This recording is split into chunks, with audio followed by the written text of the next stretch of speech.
Ang kwentong ito ay hango sa totoong buhay. Mula ito sa isa nating kabayan na itago na lamang natin sa pangalang Fidel. Walang eksaktong taon, probinsya ng Davao. Sige na po, Lolo Fidel. Magkwento na po kayo. Ay nako Chris, hindi pa tayo nanananghalian. Mamaya na pagkatapos niyong kumain para diretso siesta na. Ayoko pong matulog, Lolo Fidel. Magkwento na po kayo. Mamaya, makatulog na naman ako. Hindi kami makapaglaro ng mga pinsan ko eh. Nako, kinukulit nyo na naman yung Lolo Fidel nyo. Lalo ka na, Chris. Alam mong bawal mapagod yan, di ba? Erna, hayaan mo na. Minsan lang naman nagagawi si Chris dito sa atin. Ilang araw lang mananatili tapos babalik na naman ng syudad. Basta wag po kayo masyadong magpapakapagod. Hindi naman ako mapapagod sa kakaupo. Pakikipagkwentuhan sa mga mahal kong apo. Kaya hayaan mo sila, Erna. Oo na tay, sige na.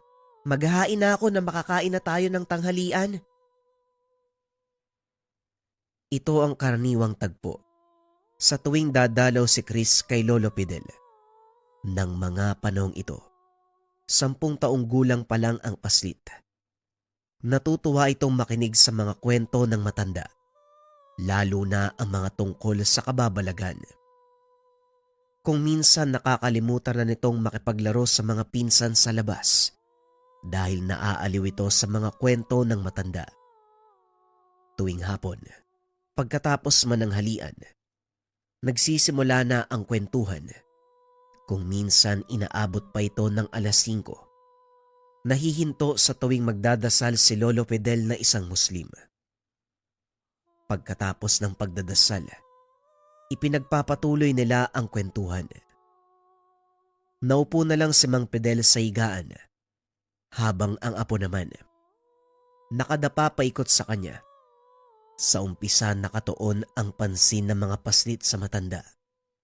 Ngunit kalaunan isa-isang nag-aalisan ang mga ito upang maglaro sa bakuran. Tanging si Chris lang ang naiiwan at patuloy na nakikinig. Makinig kayong mabuti. Ito na ang pinakanakakatakot at pinakamagandang kwentong isasalaysay ko sa inyo. Nangyari ito noong mga panahon na hindi pa natatagpuan ng mga dayuhan ng ating bansa. Sa isang maliit na pamayanan dito mismo sa ating lugar. Ito ay tungkol sa isang sultana at kanyang kambal na anak. Nang mga panong iyon, isang sultan ang namumuno sa malawak na lupain sa probinsya ng Mindanao. Hindi na natin babanggitin ang lugar at mga totoong pangalan ng karakter. Hanggang sa ngayon, nabubuhay pa rin ang ilan sa pamilyang nabibilang sa angkan ng nasabing sultan para mapangalagaan ang kanilang maharlikang pangalan. Iginagalang ng mga tao dahil sa kanyang patas na paghusga, pagpapalakad sa kanyang nasasakupan. Kilala ang sultan na ito sa pangalang Balaam. Mula sa angkan ng mga manlalakbay, napadpad ang kanilang balangay sa kapuluan ng Mindanao. Simula doon ay doon na sila nanirahan. Nang mga sandaling ito, 45 taong gulang na itong si Balaam. Para sa mga gaya niyang pinuno, kinakailangang magkaroon ng tagapagmanang lalaki para magpatuloy ng kanilang saling lahi. Dahil kapag hindi, maaaring maagaw sa kanya ang trono. Sa kasamaang palad, simula nang ikasal sila ng kanyang hara, hindi sila nabiyayaan ng anak. Kaya naman naging tampulan ng panunumbat at masasakit na salita ang sultan mula sa kanyang ama. Hindi ka na bumabata, Balaam. Sa tagal niyong naging mag-asawa ni Haramilam, hindi pa rin kayo nagkakaroon ng anak na lalaki. Paano magpapatuloy ang aking saling lahi? Milam, nagpatingin ka na ba sa mga babaylan? Tuwing pagbilog ng buwan nagpapatingin ang aking asawa ama. Ngunit pareho lang din ang sinasabi ng mga babaylan. Walang kakayahan si Milam na magbunga ng supling na lalaki. Tugon ni Balaam. Nakakalungkot isipin. Ang taong pinili ko magpatuloy ng aking saling lahi, hindi ako mabigyan ng apong lalaki. Kailangan mong magkaroon ng anak na lalaki. Bago ko maisip na itakwil ka bilang sultan, ipalit ang iyong kapatid na si Dumakol. Matapos ang pag-uusap, pumasok ang mag-asawa sa kanilang silid. Higit na mas bata si Milam kaysa sa sultan, kaya walang dahilan para hindi sila magkanak.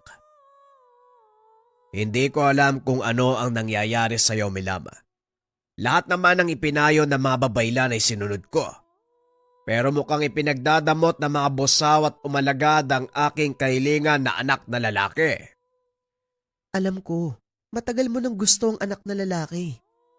Kaya nga hinihiling ko sa'yo, dakilang sultan, kaunting panahon pa. Baka inantala ng mga batala at diwata ang pagdating ng ating anak. Baka hindi pa itong tamang panahon. Huwag mong gawing dahilan ng mga batala. Dahil lahat ng pag-aanito at pag-aalay ay ginawa ko na para mabigyan lang ng anak na lalaki. Sawari ko ikaw ang may mali, Milam. Hindi totoo yan, mahal kong sultan. May 4 tayong magandang dalagang binukot. Hindi binukot ang kailangan ko. Kung hindi isang batang lalaki na magdadala ng pangalan ng aking ama. Magpapatuloy ng aming saling lahi. Ngayon, kung hindi mo ko kayang bigyan ng anak na lalaki, mag-aasawa ko ng panibago. Ipapatapon kita sa silid ng iyong pinakamamahal na binukot. Dahil sa kaganapan, naging desperado si Milam. Naganap ito ng ibang paraan hanggang sa makausap nito ang isa sa kanilang mga tagasilbi. May itinuro na isang tao. Hara, may kilala kong babaylan na maaaring makatulong sa'yo. Nakatira sa gawing dulo ng ilog, bago yung talon sa kanluran. Maraming nagpupunta sa kanya para magkaanak. At dahil handa si Milam na ibigay ang lahat para magkaroon ng anak na lalaki, sumama ito sa alipin. Sumakay sila ng bangka papunta sa dulo ng ilog. Doon ay nakilala ng Hara ang isang matandang babae na tinatawag nilang Pingris. Nung una, nagdadalawang isip pa ang Hara na tumuloy dahil nakakatakot ang itsura ng matanda. Nakasuot ng itim na damit na hinabi mula sa buhok ng tao. May kwintas na gawa sa bungo ng kung anong hayop. May tungkod na hawak. May nakapalupot na itim na ulupong. Sigurado ka bang matutulungan tayo ng matandang yan? Mukhang kakainin pa ako niyan eh. Tanong ni Milam. Hindi po aswang si Tandang Pingris. Siya po'y isang babaylang bilawan. Sigurado po ako matutulungan niya kayo. Matapos makipag-usap, tumuloy ang Hara sa tahanan ng matanda. Alam ko na kung ano ang pakay mo. Nais mong magkaroon ng anak na lalaki. Kawawang sultan, walang tagapagmana. Ngunit mas nakakaawa ka. Wala kang magawa dahil hindi mo yon kayang ipagkaloob sa kanya. Ano nga ba ang pakinabang ng isang Hara na hindi kaya magluwal ng anak na tagapagmana? Paano mong nalaman ang tungkol sa akin? Dahil yon ang sinasabi ng iyong isipan. Napakalakas ng sigaw nito, ngunit napakatahimik ng iyong puso. Nangangahulugan ba ito na wala kang damdamin sa ginagawa mong pasya? Hindi ko na iniisip pa ang anumang damdamin. Mahalaga sa akin ang mabigyan ng tagapagmana ang aking sultan. Nang sa ganon, maging kaaya-aya ko sa kanyang paningin. Isang ibong natatakot pakawala ng kanyang tagahuli. Ano ang kaya mong ibigay, Hara? Lahat. Kahit kaluluwa ko. Handa akong ialay. Maibigay lang ang anak na hinihiling ng aking asawa. Kahit maglingkod ka sa demonyo. Demonyo? Akala ko ba babaylan ka? Isa kong babaylan. Ngunit may kakayahan akong makipag-usap sa mga demonyo. Tanging sila lang ang may kakayahan na magkaloob ng iyong kahilingan. Wala sa mga busaw at umalagad ang may kakayahan na gawin ang bagay na ito. Nang mga sandaling iyon ay nagdadalawang isip si Milam dahil alam niya ang kahihinatnan ng gagawin. Ngunit nangibabaw sa kanya ang ninanais. Pumapayag ako hanggat may ipapangako mo na mabibigyan ako ng anak na lalaki. Walang imposible sa aking Panginoon.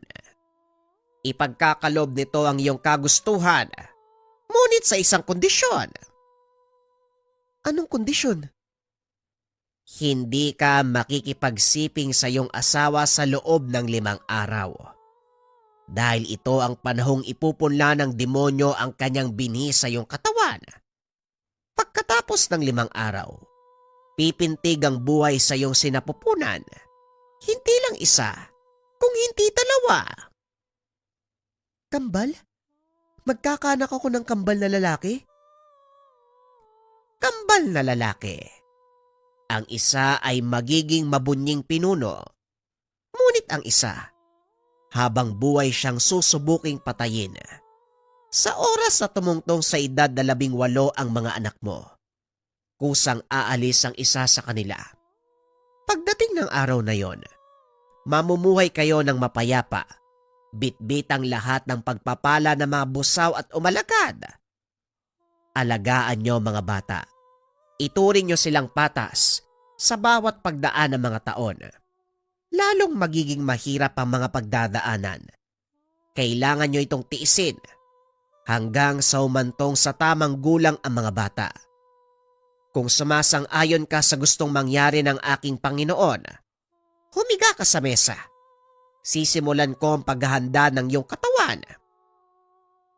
Wika ni Tandang Pingris. Kumuha ito ng manok. Ginilit ang leg. Ipinatak ang dugo sa isang kalis. Kinuha ang puso nito at itinapon sa apoy. Habang nag-uusal ng mga inkantasyon, paulit-ulit na idinarang sa apoy ang kalis na may lamang dugo. Matapos ay inabot kay Milam. Inumin mo ang dugong ito bilang pagtanggap ng kasunduan nyo ng aking Panginoon. Kinuha ng hara ang kalis. Walang pagdadalawang isip na nilagok. Ilang segundong nakalipas, biglang nanigas. Napaliyad ang katawan nito. Ramdam ni Milan ang pagkilos ng kung anong nilalang sa kanyang tiyan. Hinawakan ito ng matanda. Muling nag-usal ng mga inkantasyon. Maya-maya pa kumalma ang hara. Nawalan ito ng malay. Ilang sandali pa ay nagbalik din sa ulirat. Tapos sa ba ang ritual? Nagtagumpay ba? Kailanman, hindi nabigo ang aking Panginoon sa pakikipagkasundo. Kaya humayo ka.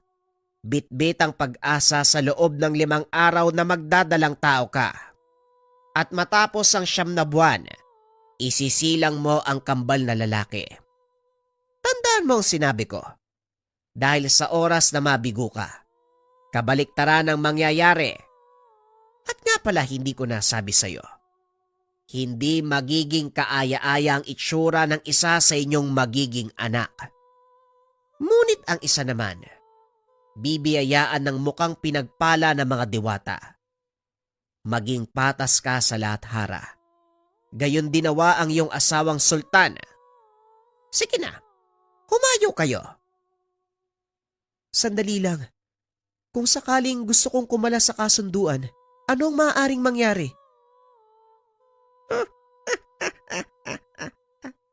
Wala nang atrasan.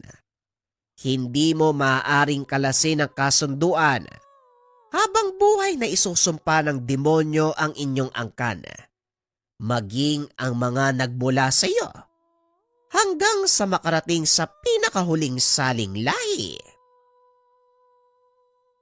Natakot si Milam sa sinabi ng matanda, kaya minabuti nito na sumunod sa kasunduan.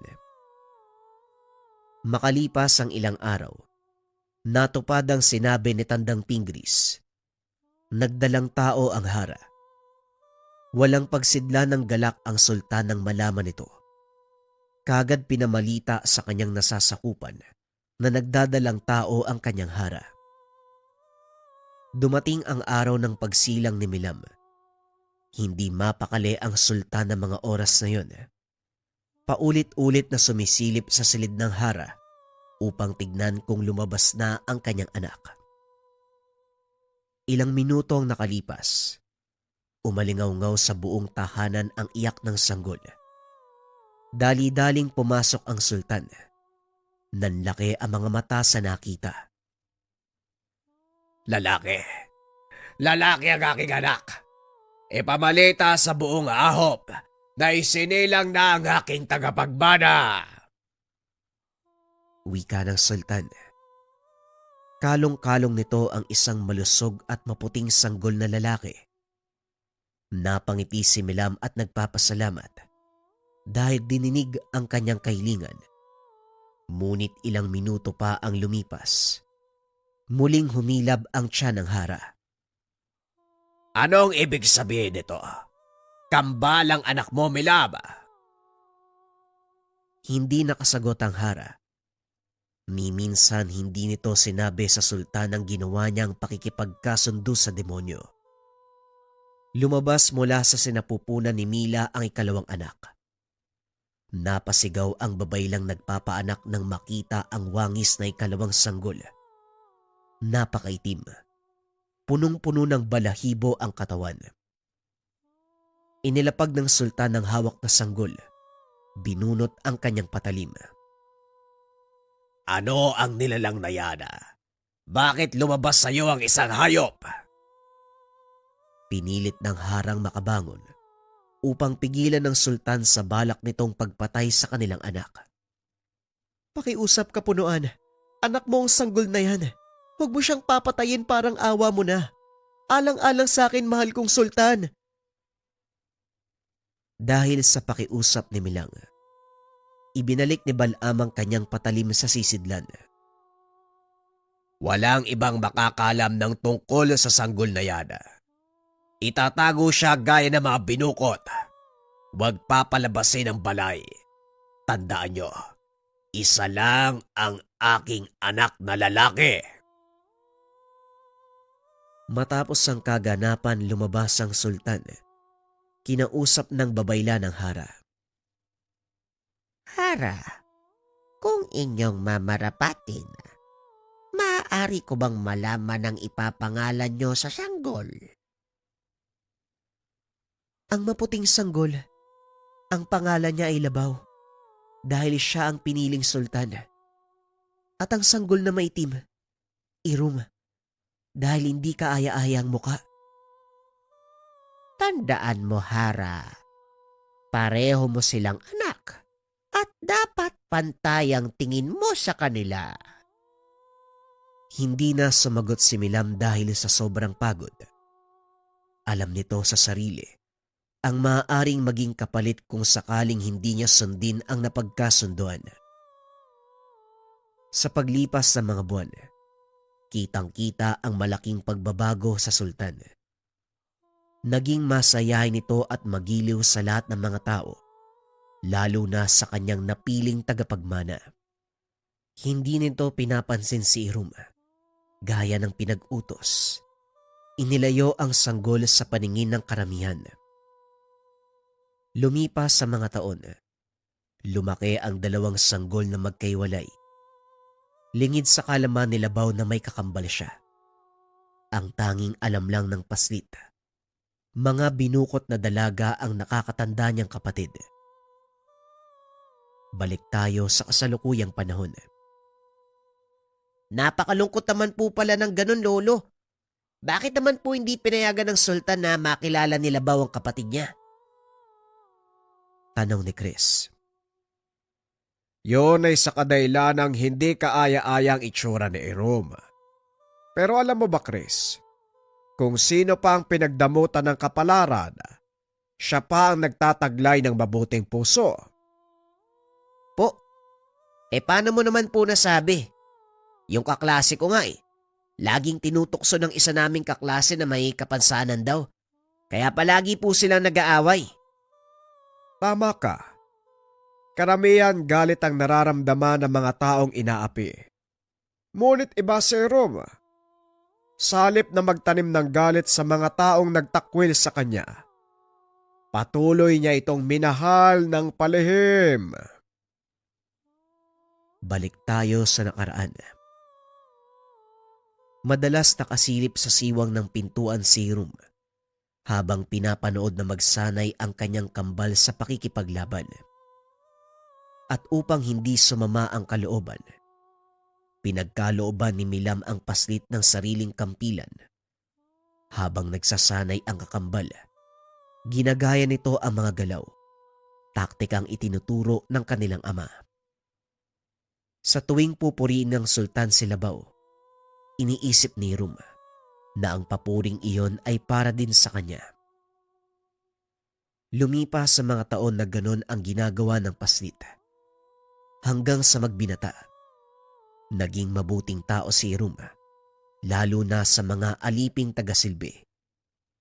Maging ang mga ito ay nalalapit na din sa kanya. Isa na dito ang kaidarang alipin na si Tuwak.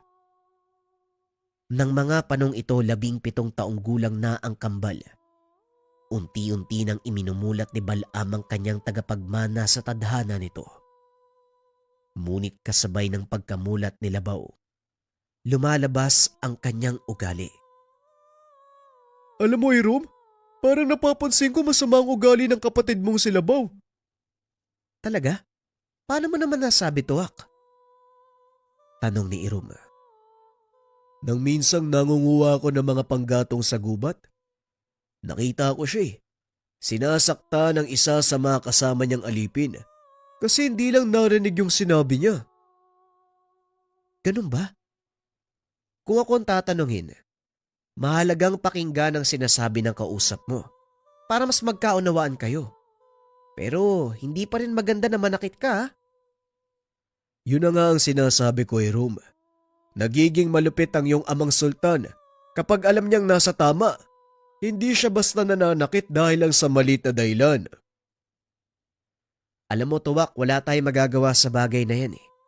Ang pinakamabuting gawin, iwasang makagawa ng mali sa harapan ni Labaw o ni ama. Kaya nga gusto ko nandito lang sa loob ng kubo mo. Kahit papano nararamdaman kong malaya ako. Hindi ako makakatikim ng kalupitan.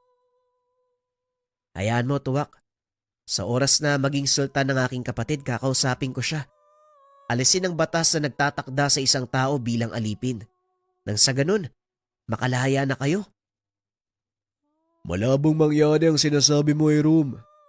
Hindi nga alam ng kapatid mo ang tungkol sa'yo. Paano mo siya kakausapin? Lingid sa kalaman ng mga ito, napadaan si Labaw sa kubo. Narinig ang kanilang usapan. Sinong nandyan? Lumabas ka ngayon din.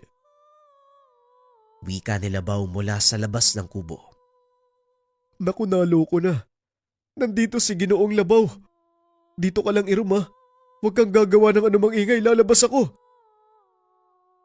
Tumayo si Tuhak at lumabas. Anong ginagawa mo sa loob ng kubo? At sino ang kausap mo, alipin? Lumuhod si Tuwak. Iniyoko ang ulo. Wala, Ginoong Labaw. Mag-isa ako nagpapahinga sa kubo. Kinakausap ang aking sarili.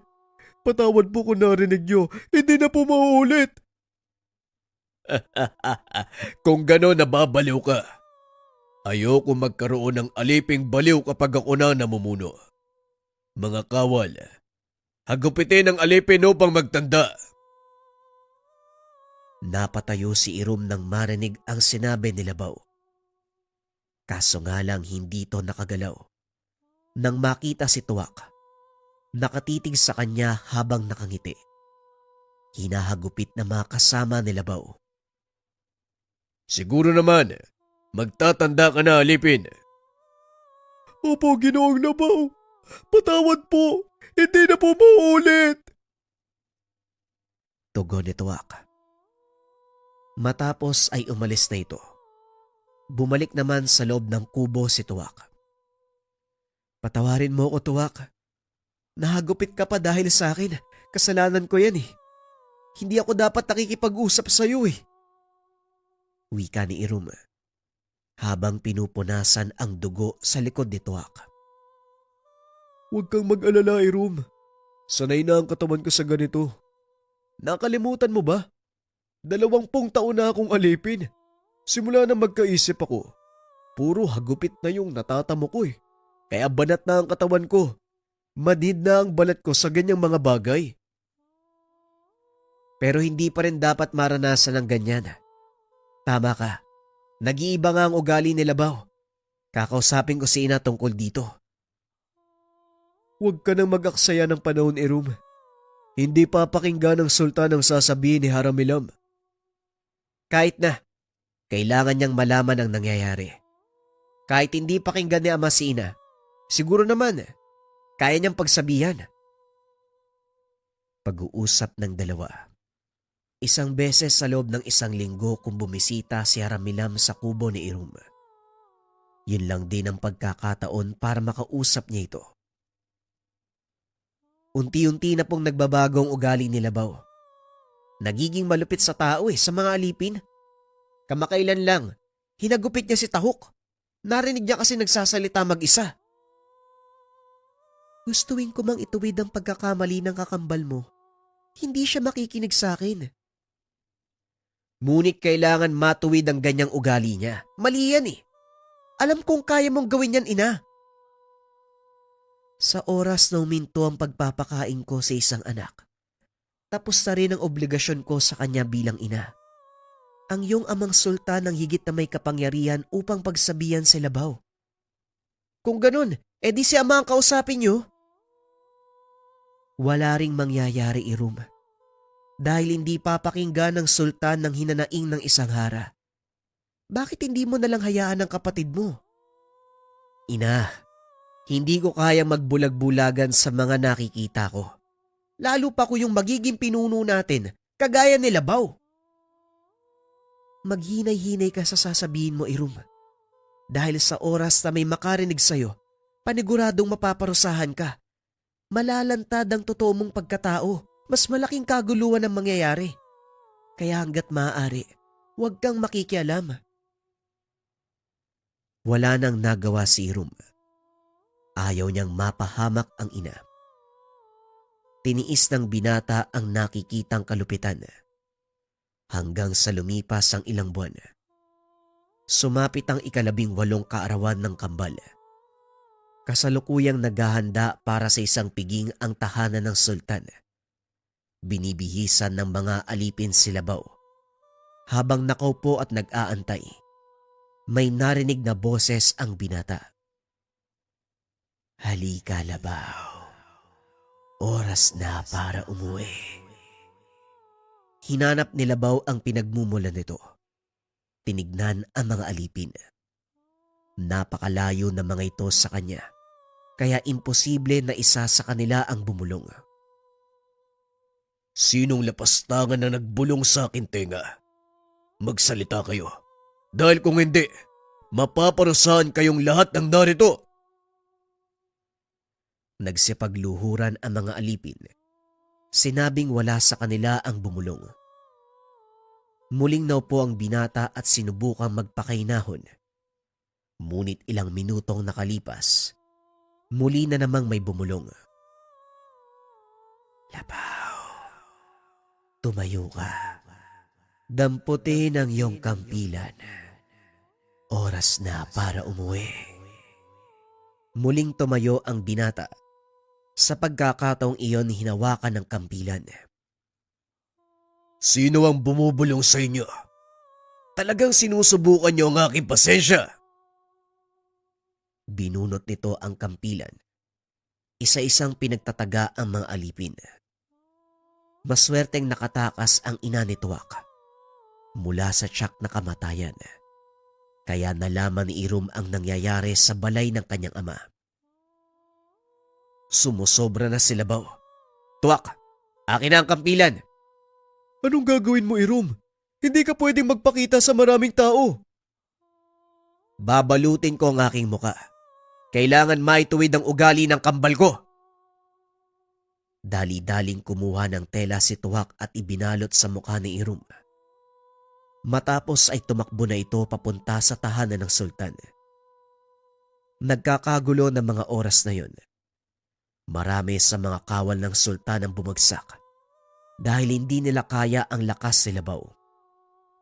Akmang tatagay na sana nito si Milam nang biglang harangin ni Irom ang kampila ng kambal. Ito ang unang pagkakataong nagkita sa mata ang dalawa. Itinulak ni Irom si Labaw. Tumayo ito sa harap ni Milam. Sagad na ang ginagawa mo sa mga tao, Labaw. Tumigil ka na! Nagulat ang sultan nang magpakita ang binata sa kanyang bulwagan. Hindi ito makapagsalita. Hindi niya akalaing lalabas sa kubo si Irom para pigilan ang kapatid. Sino ka namang tampalasan ka? Isa ka bang timawa? Alipin o maharlikang kagaya ko? Hindi mahalaga ang katayuan sa buhay. Ang mahalaga ay ang pagkatao mo at kung paano ka makikibagay sa iyong nasasakupan bilang susunod na sultan. Dapat alam mo yan. Ang lakas ng loob mong pangaralan ako. Sino ka sa palagay mo? Hindi na mahalaga kung sino ko. Kung hindi ka titigil sa pagpatay ng mga inosenteng tao, mapipilitan akong labanan ka. Bagay na hindi kayang gawin ng mga kawal dahil ikaw ang susunod na pinuno ng banwa. Pero para sa akin, hindi ikaw ang karapat dapat na iluklok sa trono. Walang yaka. Pagbabayaran mo ang kalapastanganan, tatadtarin kita ng pino. Sige, subukan mo. Akmang sasalakay na sana ang tauhan ng sultan nang tigilan sila ni Milam. Anong ginagawa mo, Hara? Bakit mo pinipigilan ang mga hangaway ko? Dito natin masusukat kung kayang ipagtanggol ni Labaw ang kanyang ahop. Isipin mo na lang na isang mga tangang sumalakay sa katauhan ng binatang yan. Tignan natin kung hanggang saan ang pagsasanay na binigay mo sa iyong pinakamamahal na tagapagmana. Alam ng sultan na may laman ang sinasabi ni Milam. Saka pa lang nito napagtanto na ang binatang katunggali ni Labaw walang iba kung hindi si Irom. Naunang sumugod si Labaw. Nagawa itong sanggain ni Irom. Nagulat ang sultan dahil nagagawa nitong gayahin ang mga itinuro niya kay Labaw. Paanong natutunan ng taong yan ang pamamaraan ng pakikipaglaban ko? Nakakagulat ba, Sultan? Alam kong alam mo kung sino ang binatang yan. Tanggapin mo sa iyong isipan na siya ang tinakwil mong anak dahil sa kanyang anyo. Yaman din lang na lumantad na siya. Sasabihin ko sa iyo ang totoo. Isa sa kanila ang lilisan ngayong gabi. Sa kung paanong paraan hindi ko alam. Ngunit sa oras na mangyari yon, magiging mapayapa ang pamumuno mo sa ahop na ito. Tandaan mo, Balaam, sa oras na isa sa kanilang mamatay, mababalot ng sumpa ang iyong ahop at kahit anong gawin mo, hindi na ito matatanggal. Maliban na lang kung iaalay ng isa sa mga kambalang kanyang buhay para sa nasasakupan. Hindi ako nababahala dahil tinuruan ko si Labaw na unahin ang kanyang ahop kaysa sa sariling kapakanan. Tignan natin kung yan nga ang mangyayari. Muling ibinaling ng dalawa ang atensyon sa kambal na naglalaban. Patas ang mga ito pagdating sa depensa at opensa. Ngunit nakakalamang sa lakas si Labaw. Nagawa nitong patalsikin ang hawak na kampila ni Irum. Ang lakas ng loob mong hamunin ako. Gayong napakahina mo naman. Ngayon, mamamatay ka! Itinaas ni Labaw ang kampilan. Akmang tatagay na sana si Irum. Nang bigla itong matigilan at mamilipit sa sakit. Tumayo si Irum at umatras habang pinagmamasdan ang kakambal. Anong nangyayari sa'yo, Labaw? Sumagot ka! Hindi nagsasalita si Labaw. Sinasapo nito ang magkabilang tenga na tila nakakarinig ng nakakabinging tunog. Lingid sa kalaman ng lahat, libo-libong boses ang naririnig ng binata. Patuloy itong bumubulong sa kanyang isipan. Hindi na malayang napapasigaw na pala siya. Ito na ang kinakatakutang sandali ni Milam. Alam niyang si Labaw ang aalis at ang maiiwan ay si Irum. Biglang binitawan ni Labaw ang kampilan. Kumaripas ng takbo papasok ng kagubatan. Mabilis namang nagbaba ng utos ang sultan na sundan ng binata. Hinalughog ng mga ito ang kagubatan at ang buong ahop. Ngunit walang natagpo ang bakas na maaaring makapagturo ng kinaroroonan ni Labaw. Hindi ko alam kung anong nangyari kay Milama, pero kailangan maibalik ang aking tagapagbada. Dahil kung hindi, ikaw at ang sinumpa mong anak ang hahatulan ko ng kamatayan. Binalaan na kita, Balaam. Sinabi ko sa iyo na ituring ng pantay ang kambal dahil sila ang magiging daan para sa mapayapang ahop na pinapangarap mo. Pero nung ginawa mo, sa halip na tanggapin si Irum, itinago mo siya sa paningin ng iba. Buong puso mong ikinahiya. Sila bawang binigyan mo ng atensyon. Ngayon lasapin mo ang ganti ng mga busaw. Tigilan mo ko, Milaba. Anong sumpa ang sinasabi mo? Ang kailangan ko lang gawin ay hanapin si Labaw. Hindi na babalik pa si Labaw. At kung sakali mang bumalik ang pinakamamahal mong tagapagmana, yun na ang katapusan ng iyong ahop. Walang nagawa ang sultan kung hindi tanggapin ang katotohanan. Si Irum na ang bagong tagapagmana. Bakit parang malungkot ka? Araw ng pagpuputong ng katungkulan mo bilang tagapagmana ng sultan. Hindi ba ito ang matagal mong pangarap? Tanggapin ng iyong ama. Tama kayo, ina. Pero hindi sa ganitong paraan. Alam mo ba ang nangyari kay Labaw? Bakit siya umalis? Bakit siya nawala bigla? Hindi alam ni Milam ang sasabihin ng mga oras na yun. Pilit nitong iniiba ang usapan para malihis ang isipan ng binata. Inahit ng binata ang buhok sa kanyang muka. Lumantad ang kaaya-ayang itsura. Namangha ang sultan nang makita si Irum. Hindi ko akalain na magkamukha pala sila ni Labaw. Hinusgan ko ang aking anak, alinsunod sa kanilang mga anyo. Ngayon nagsisisi ako na itinago ko si Irum.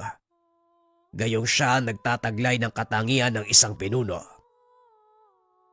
Binalaan kita tungkol dito pero hindi ka nakinig sa akin eh. Ginawa ko lahat ng makakaya ko para hindi magmukhang kayaya sa iyong ama. Ngayon gawin mo ang parte mo, Balaam. Naunawaan ko, Milama. Nagpapasalamat ako sa kabila ng pagkawala ni Labaw. May pumalit na higit na karapat-dapat. Nang gabing iyon, kinilala si Irum bilang tagapagmana ng sultan. Naroon din ng ama ni Balaam upang saksiyan ang makabuluhang kaganapan. Ngayong ganap na ang iyong kapangyarihan sa lupaing ito, Balaam. Walang sino man ang makakaagaw nito sa iyo. Matagal kong miniti ang mga katagang yan, ama. Nagpapasalamat ako sa mga busaw dahil dininig nila ang aking samo. Patuloy nang uunlad ang aking ahop. Wala nang makakapigil sa paglawak nito. Ano ang binabalak mo? Huwag mo sabihin gusto mong sakupin ang ibang bahagi ng lupain. Nais ko lang palawakin ang sakop na iiwan ko kay Iruma. Nang sa ganon mas maging makapangyarihan siya kaysa sa akin. Balaam, ang paghahangad ng higit pa sa ipinagkalob sa'yo. Masama yan. Bakit hindi mo nalang hayaan si Iruma ang gumawa nun para sa'yo? Iba ang legasiya ko at iba rin ang para kay Iruma. Kung ano man ang iiwan ko sa mundong ito, sa oras na tumawid ako papunta sa Saad, kikilalanin ako dahil doon. Gayon din si Iruma. Makikilala din siya kung ano ang maiiwan niya. Tandaan mo lang ang mga bilin ko sa iyo, Balaam. Minsan lang tayong dadaan sa mundong ito. Kaya naman siguraduhin natin, mabuting bakasang maiiwan sa oras na tayo ay tumaliwan. Balik tayo sa kasalukuyang panahon. Ibig sabihin, Lolo, si Irom yung naging sultan. Ano nangyari kay Labaw? Kalunos-lunos ang nangyari sa binatang yon. Napadpad sa isang ahop na pinamumugaran ng mga pirata. Laganap ang gutom at sakit sa lugar. Dahilan para mapilitan itong gumawa ng masama para lang mabuhay. Hindi na po ba hinanap ng sultan si Labaw? Hindi tumigil si Balaam sa paghahanap. Kaso lang sadyang mapagbiro ang tadhana. Hindi na nito nagawang mahanap si Labaw hanggang sa sumapit ang 20 kaarawan ng Kambala. Balik tayo sa kwento. Nang mga panong iyon naghahanda ang tahanan ni Balaam para sa piging ng kaarawan ni Irum. Punong-puno ng tawang paligid. Karamihan ay mga dayon mula pa sa ibang ahop. Mga kaalyado, kaanak ng matandang sultan. Naghahantay sa labas ang iyong panauhin, anak kong sultan. Maaari mo ba silang daluhan? Hindi ako mapanatag, ina. May kung anong gumugulo sa isipan ko eh. Ito ang nagdudulot ng kakaibang kaba. Pakiramdam ko, may magaganap ngayong gabi. Pangkaraniwan lang ang nararamdaman mo dahil ito ang unang pagkakataon na haharap ka sa mas maraming tao bilang sultan. Kaya huminga ka ng malalim. Magtiwala ka sa iyong kakayahang makipaghalubilo. Ngumiti si Irum. Naglakad palabas ng silid. Pagdating sa bulwagan, nagulat ang binata. Napakaraming tao at lahat ng mga ito mula sa maharlikang angkan. Mga pinuno ng iba't ibang ahop, mga mangangalakal na malapit sa kanilang angkan. Ngunit ang nakaagaw ng pansin ni Irum, ang pangkat ng mga kalalakian, pare-parehong nakasuot ng itim na kasuotan. Nakatakip ang mga muka, kakaiba ang hawak na sandata. Tuwak, alam mo ba kung saan nanggaling mga taong yan? Sa pagkakaalam ko, mga Moro sila. Nanggaling sa bansang Arabia. Anong ginagawa nila dito? Kilala ba ni Oyong Salidong ang mga taong yan? Tanong ng binata. Nilapitan nito ang matandang sultan upang tanungin. Mawalang galang na po, Kapuno ang Salidong. Maaari ko bang malaman kung kilala mo mga taong yan? Napalingon ang matandang sultan. Nanlaki mga mata, sabay patawag na makawal. Ang mga taong yan ay mula sa kanlurang kapuluan. Sila ay mga tang. Hindi ko alam kung paano silang nakarating dito. Mga angaway, suyurin niyo ang buong paligid, lalo na ang dalampasigan. Kung may makita kayong balangay na mga tang, huwag kayo magatubiling salakayin. Ito ay kautusan ng iyong sultana. Nagsipag-alisa na mga kawal. Ngunit laking gulat ni Salidong nang makita niyang bumalik ang mga ito. Paman ni Sultan, ngunit may panawin kayo. Inutusan niya kami bumalik. Sinong panawin? Si Labaw po, Kapunuan. Napatayo si Balaam nang marinig ang pangalan ng nawawalang anak. Anong sinabi mo? Nasaan si Labaw? Nandito ako, Ama. Patawarin mo ako kung ngayon lang bumalik. Ngunit nandito na ako, handang pamunuan ang ating ahop. Patawad, Labaw. Ngunit hindi ko maaaring ipasa sa iyo ang kapangyarihan dahil nailuklok ko na sa katungkulan ng iyong kakambal na si Irum. Irum, kakambal, nagbibiro ka ba, Ama? Hindi ako nagbibiro, Labaw. Sa pagkawala mo nagkaroon ng pagbabago. Napagtanto ko, higit na karapat dapat ang iyong kakambal na si Irum sa pamumuno. Narinig ni Irum ang pag-uusap ng dalawa. Kaya lumapit ito. Nagulat nang makita si Labaw. Labaw, mabuti naman nakabalik ka, kapatid. Napatitig si Labaw kay Irum. Binigay mo ang katungkulan sa isang halimaw. Anong uri ng biro ito, Ama? Magdaan-daan ka sa pananalita mo, Labaw. Ang karap mo ay ang kasalukuyang sultan. Sandali lang. Natatandaan kita. Hindi ba ikaw yung lalaking sumulo ng sandata ko noon? Nakatakip ang mukha mo. Kaya hindi kita kagad nakilala eh. Mabuti naman at lumantad ka. Ang lakas ng loob mong agawin ang aking katungkulan. Bumunot ng sandata si Labaw. Akmang tatagain sana ni Irum. Nang pagitna nito ni Milam. Tumigil ka, Labaw. Ikaw ang kusang umalis. Sinalo ng kapatid mo ang katungkulan. Kapatid, kailanman hindi ko tatanggapin ang halimaw na yan bilang kapatid. Magsaya ka ngayon. Dahil sa oras ng muli kong pagbabalik, yun na ang magiging katapusan mo. Kailanman hindi ko hinangad ang trono, Labaw. Maaari mo itong kunin anumang oras. Pero kung pagbabantaan mo ko, maging ang aking pamunuan, yan ang hindi ko matatanggap. Kung digmaan ang gusto mo, yan ang ibibigay ko. Na siyang mangyayari, kapatid ko. Dali-daling lumabas si Labaw sa bulwagan. Sinubukan itong habulin ni Milam. Ngunit pinigilan ni Balaam ang asawa. Hindi mo na siya kailangang sundan. Malinaw ang gusto niyang mangyari. Ngayon, Irum, handa ka bang harapin ang kapatid mo sa isang labanan?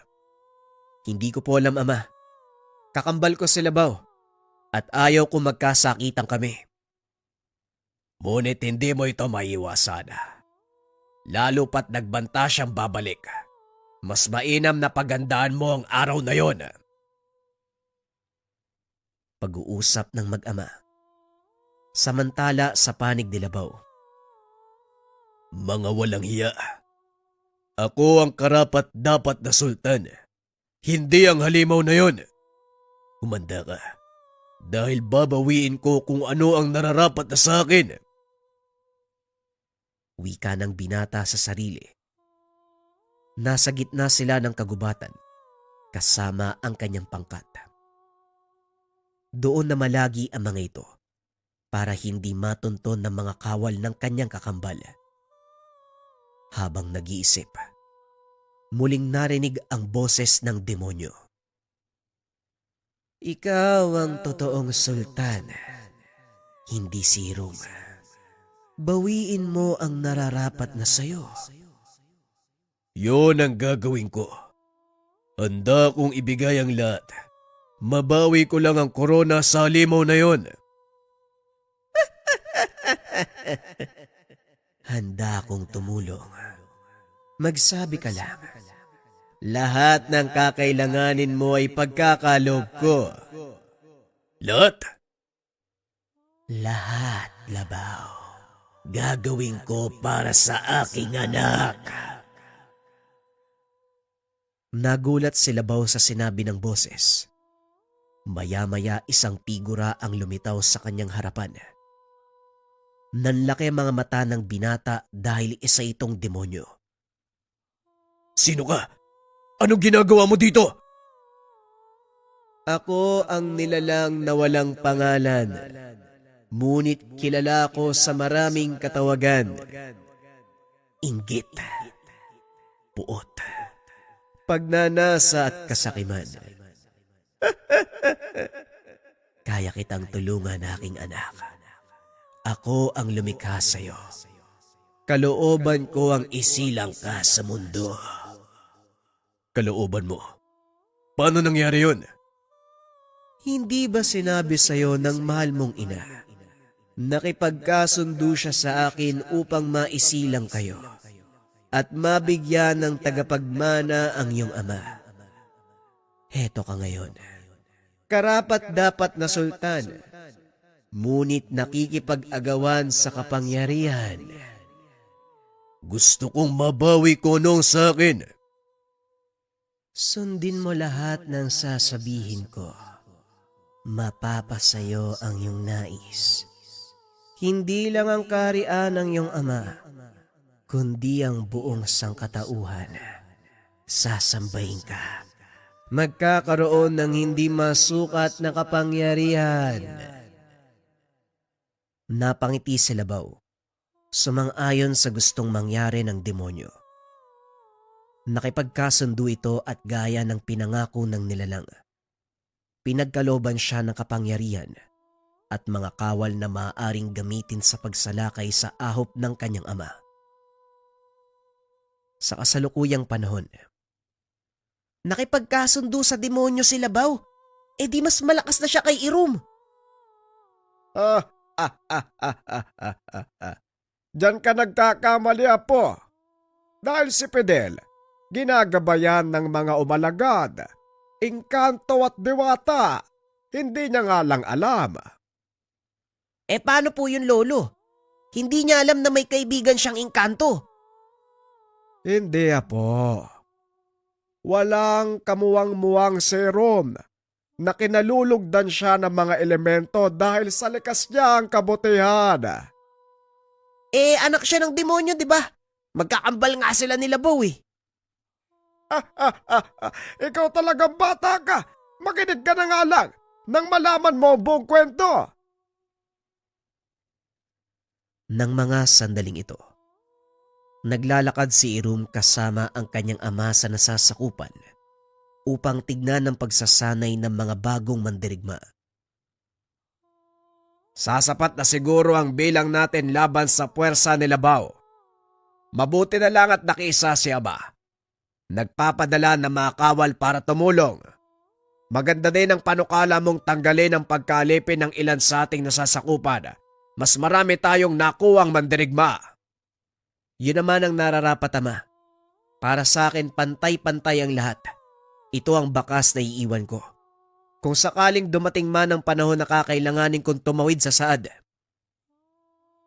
Sa araw-araw na ginawa na mabathala, lalo mo pang pinapatunayan sa akin na hindi ako nagkamaling pagkatiwalaan ka sa pamumuno. Mahusay, Irum. Ipinagmamalaki kita, anak ko. Salamat, Ama. Ganon din po ako. Ipinagmamalaki kong kayo ang aking ama. Masaya akong makasama ka sa isang digmaan. Ngunit nakakalungkot lang dahil ang kalaban natin ay ang aking kakambal.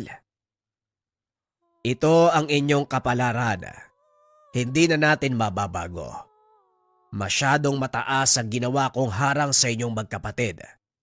Kasalanan ko ang lahat kung bakit nagkaganito si Labaw.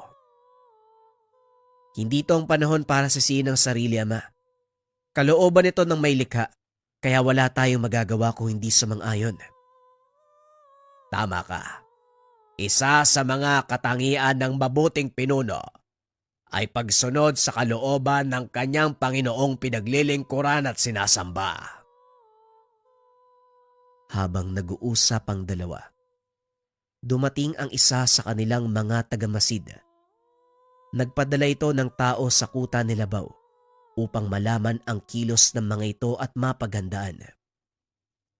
Ayon sa tagamasid, higit na mas marami ang kawal ni Labaw kaysa sa kanila. Saan kumuha ng ganong karaming kawal si Labaw? Hindi kaya nangyari na ang kinakatakot ko? Ano ang ibig mong sabihin, Hara? Maaaring nasakop na ng tuluyan ng demonyo ang katauhan ni Labaw. Ito ngayon ang ginagamit niya laban sa atin. Demonyo, maaari mo bang ipaliwanag? Wala nang nagawa si Milam, kundi sabihin ang katotohanan. Nagulat si Balaam at Irum sa mga narinig. Ngunit wala na silang magagawa dahil nangyari na ang lahat. Hindi na ito ang panahon para magsisiyan. Narito ang suliranin. Kailangang harapin at gawa ng lunas. Itutuloy mo pa rin ba ang pakikitigma? Tama. Ito lang ang paraan para matigil si Labaw sa kanyang kaibangan. Kung gayon, hayaan mo ako magpunta sa ating babaylan para humingi ng patnubay. Gawin niyo po ang nararapat, Ama, para sa ating ahop. Lumapit sa babaylan si Balaam. Hindi nito inasahan ang naging sagot. Bakit ka humingi ng tulong sa akin? Mas marami ang saklolong nag-aabang para sa iyong anak. Ano ang ibig mong sabihin, babaylan? Malalaman mo na lamang pagdating ng takdang araw. Ngayon humayo ka at mapanatag. Mapagtatagumpayan ng iyong anak ang kakarapin niyong digmaan. Matapos marinig ang payo ng babaylan, umalis si Balaam bitbit ang pag-asa ng tagumpay. Sinabi niya ito kay Irum at natuwa ang binatang sultan. Mabuti naman kung ganon, Ama. Malaki ang tiwala ko sa mga babaylan. Alam kong galing sa mga umalagad ang kanilang mga sinasabi. At hindi pa ni minsan nagkamali. Kaya ipanatag niyo ang kalooban. Mananalo tayo. May darating na saklolo. Nang mga sumunod na araw, inihanda ni Irum ang kanyang mga kawal dahil natanaw ng kanilang mga tagamasid ang pangkat ni Labaw. Papalapit ito sa kanilang ahop. Nakahanay ang mga ito sa bawat hangganan ng nasasakupan, naghihintay ng susunod na mangyayari. Maya-maya lumitaw na mula sa kagubatan ang napakaraming kawal. Tangan ang mga pana at sibat. Nagmarcha ang mga ito pasulong sa ahop ni Irum. Huwag kayong magpapatinag sa kanilang bilang. Tandaan nyo may darating na saklolo, kaya huwag kayong mawawala ng lakas ng loob. Sumigaw ang mga kawal bilang pagsang-ayon sa sinabi ng sultan. Isa-isang bumunot ng sandata. Sinalubong ang papasugod na kalaban.